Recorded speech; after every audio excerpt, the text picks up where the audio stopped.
भाजपच्या विरोधात देशामध्ये किती तीव्र असंतोष आहे त्याची झलक ह्या 4 दिवसांमध्ये मिळाली। भ्रष्टाचार, बेरोजगारी, अन्याय, अत्याचार ह्या सगळ्या मुद्द्यांवरती मोदींचं काय, भाजपच्या प्रत्येक राज्यातल्या सरकारचं काय पूर्णतः दुर्लक्ष आहे। याचा परिणाम भाजपच्या विरोधामध्ये प्रचंड असंतोष खतखततोय, प्रचंड खतखततोय। निवडणुका जिंकल्या, आमदार खासदार खरेदी करायचे, सत्तेचं राजकारण करायचं, याच्या पलीकडे भाजपने जनतेच्या प्रश्नामध्ये लक्ष घातलं नाही, त्याचा हा परिणाम आहे।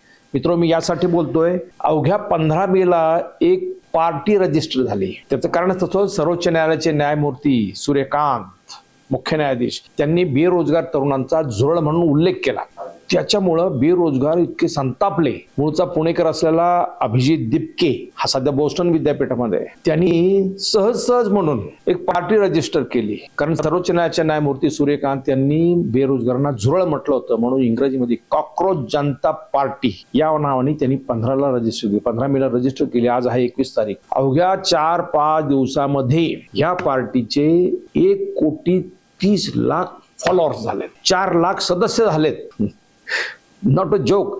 भाजपला काय, काँग्रेसला काय, सगळ्या पक्षांना त्यांनी मागे टाकले। सोशल मीडियामध्ये सध्या ही फार मोठी क्रांती आहे, डिजिटल क्रांती आहे।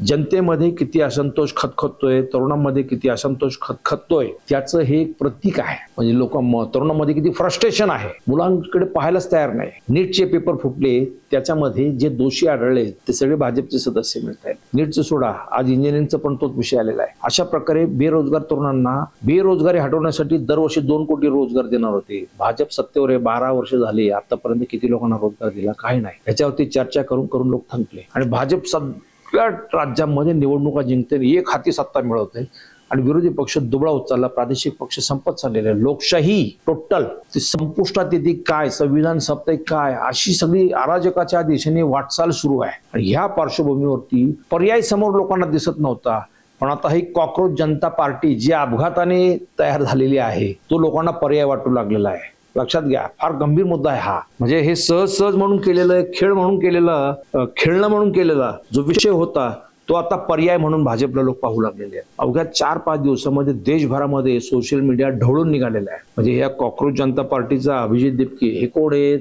साधा एक कार्यकर्ता आहे, साधा आपचा मूळचा कार्यकर्ता, आपचा म्हणजे अरविंद केजरीवालांच्या पक्षाचा, ज्यांनी सोशल मीडिया तिकडे हँडल केला होता।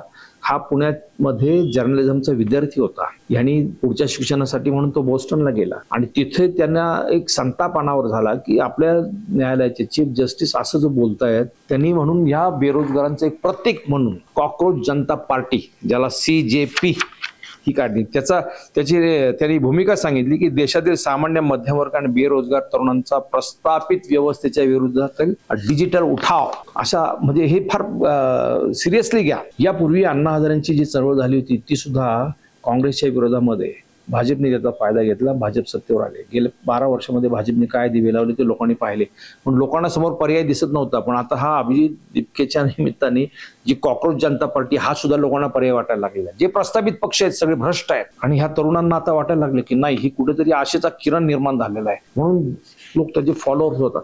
तासाला त्याचे फॉलोअर्स वाढत आहेत, रेकॉर्ड ब्रेक। भाजपचे इंस्टाग्रामवरती 87 लाख फॉलोअर्स आहेत, अभिजित दिपकेचे 1,30,00,000 फॉलोअर झालेत कॉकरोच जनता पार्टीचे।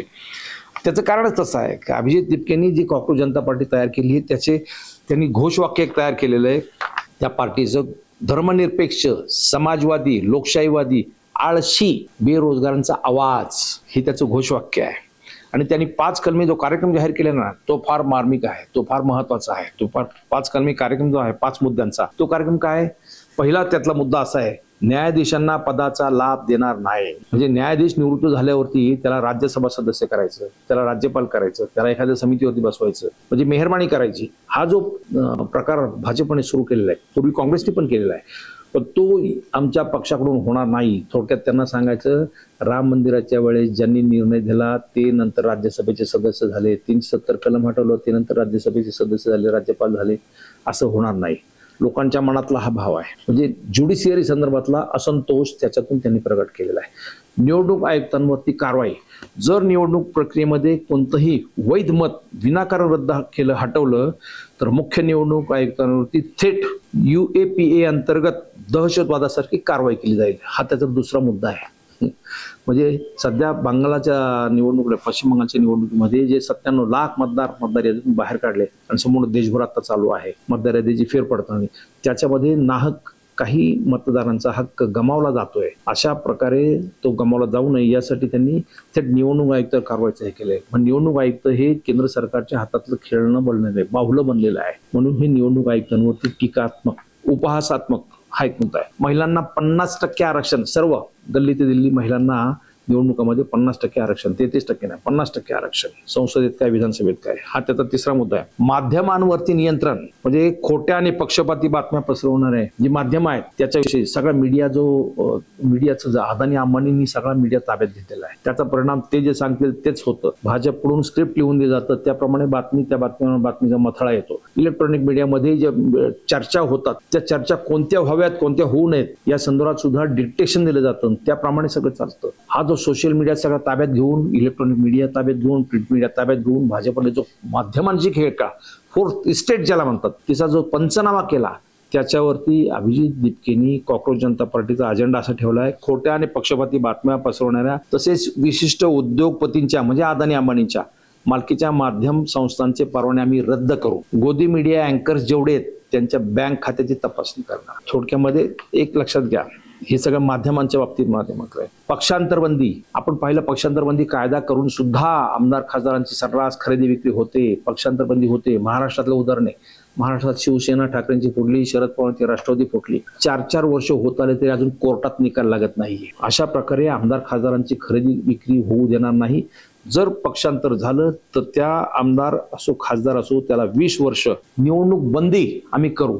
हे फक्त 5 कलमी. लोकशाहीचे 4 जे प्रमुख आधारस्तंभ आहेत त्याच्यामध्ये संसद आहे, प्रशासन आहे, न्यायपालिका आहे, हे 3 प्रमुख आहे आणि चौथा आपण समजतो तो माध्यम.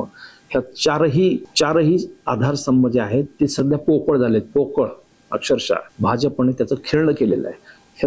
त्याच्यावर आधारित लोकशाही टिकवण्यासाठी म्हणून हा त्यांनी अजेंडा जाहीर केलेला आहे. अभिजित दीपकेनी किंवा कॉक्रोच जनता पार्टीने ज्या पद्धतीने त्यांचा अजेंडा तयार केला, विषयपत्र तयार केलेलं आहे ते इंटरेस्टिंग आहे. ते यासाठी आहे, धर्मनिरपेक्ष हा शब्द त्यांनी कायम ठेवलेला आहे. म्हणजे जे भाजप हिंदू मुस्लिमचं राजकारण करताना ते कोणालाच नको आहे. ते देशभरातल्या लोक वैतागलेले आहेत त्याच्यावरती. डेव्हलपमेंटचा विषय सोडून तुम्ही हिंदू मुस्लिमचा किंवा मंदिर मस्जिदचा वाद करताय, तो नको आहे. आजच्या जनरेशन झेड साठी हा जो मुद्दा आहे हा अत्यंत महत्वाचा आहे. ते म्हणतात आमच्या पोटा पाण्याचं काय, आमच्या रोजगाराचं काय, इथं जीवन मरणाचा प्रश्न आहे, त्याच्याकडे तुम्ही बघत नाही, तुम्ही बाकी मुद्दे चर्चेत घेतात. त्याच्यामुळे हा सगळा जनरेशन झेड सर्व पार्टीमधला, सर्व पक्षांमधला हा या कॉक्रोच जनता पार्टीकडे चाललेला आहे. मी ज्यांच्याशी या विषयावरती बोललो ते सगळेजण सांगतात आम्ही त्याचे मेंबर चालू. त्यात शिवसेनेचे आहेत, भाजपचे सुद्धा आहेत, काँग्रेसचे आहेत, MIM चे सुद्धा आहेत. हे सगळे मेंबर, सगळे तरुण कार्यकर्ते म्हणतात आम्ही आहे कॉक्रोच जनता पार्टीचे सदस्य होतो. हे इंटरेस्टिंग आहे. म्हणजे थोडक्यात जनमत कोणत्या दिशेने चाललंय हे त्याचा हा नमुना आहे. म्हणजे थोडक्यात सांगायचं तर तुम्ही बेरोजगार असाल तर ह्या पार्टीचे सदस्य व्हा, ऑनलाईन सदस्य. या 1 रुपयाही खर्च न करता ही इतकी मोठी डिजिटल क्रांती उभी राहते हे भाजपने लक्षात घ्यायला पाहिजे. भाजपचे दिवस भरत आल्याचं हे लक्षण आहे. जनतेकडे दुर्लक्ष कराल तर कोणीतरी असा एक मसीहा उभा राहतो, तो हो कॉक्रोच जनता पार्टीच्या निमित्ताने अभिजित दीपके हा पुढे आलेला आहे. बोस्टनमध्ये शिकलेला उच्च शिक्षित तरुण, कुठलीही राजकीय पार्श्वभूमी नाही, त्यांनी फक्त तो संताप व्यक्त केला या पार्टीच्या निमित्ताने आणि लोक समोर आलेत.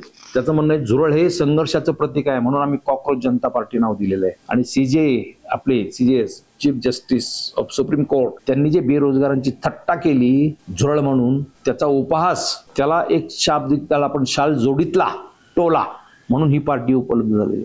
म्हणून मी म्हटलं त्याच्या वेळेस मागे एका व्हिडिओमध्ये म्हटलं होतं की चीफ जस्टिस ऑफ इंडिया त्यांचे लाख आभार. त्यांनी एक प्रकारे ह्या असंतोषाला त्याची वातच पेटवलेली आहे झुरळ म्हणून. आणि अशा प्रकारे प्रस्थापित सगळी व्यवस्था आहे त्या व्यवस्थेला पर्याय म्हणून ही जनरेशन झेड ही मुवमेंट या निमित्ताने उभी राहते.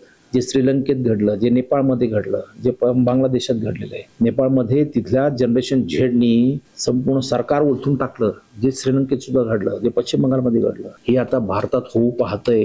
म्हणून भाजपच्या मंडळींनी, नेत्यांनी सावध व्हायला पाहिजे. फक्त काटकसरीचा संदेश देऊन चालणार नाही, प्रत्यक्षात ते ऍक्शन मध्ये दिसलं पाहिजे. ते दिसत नाही, त्याच्यामुळे त्यांची क्रेडिबिलिटी शून्य होत चाललेली आहे. आणि हा तरुण वर्ग सगळा विरोधात चाललेला आहे. म्हणजे मीडियाचं जे कॉर्पोरेटरायझेशन, व्यापारीकरण झालेलं आहे, त्याच्यावर सुद्धा फार संताप आहे लोकांचा. लोकांचं दुखणं समोर येत नाहीये. त्याच्यामुळे भाजपसाठी हा फार मोठा धोक्याचा इशारा आहे, धोक्याची घंटा आहे. कॉक्रोच जनता पार्टी गांभीर्याने घ्या, अन्यथा तुमचं मरण जवळ आहे. जे भाजपला वाटतंय की आता आमचं कोणी वाकड करू शकत नाही. एक कॉक्रोच जनता पार्टी, एक अत्यंत क्षुल्लक माणूस काय करू शकतो त्याचा हा नमुना आहे. एक सामान्य अण्णा हजारे सारखे सामाजिक कार्यकर्ते, त्यांनी संपूर्ण देश ढवळून काढला होता. चळवळ आठवा, आणि आता त्या दिशेने ही सगळी वाटचाल चाललेली आहे. त्याच्यामुळे भाजपच्या मंडळींनो सावधान. जनहोत तुम्ही सुद्धा या विषयावरती व्यक्त झालं पाहिजे. तुम्हाला काय वाटतं? कॉक्रोच जनता पार्टी CJP ही या देशाचं भवितव्य घडवू शकते का? भाजपला हा धोका ठरू शकतो का?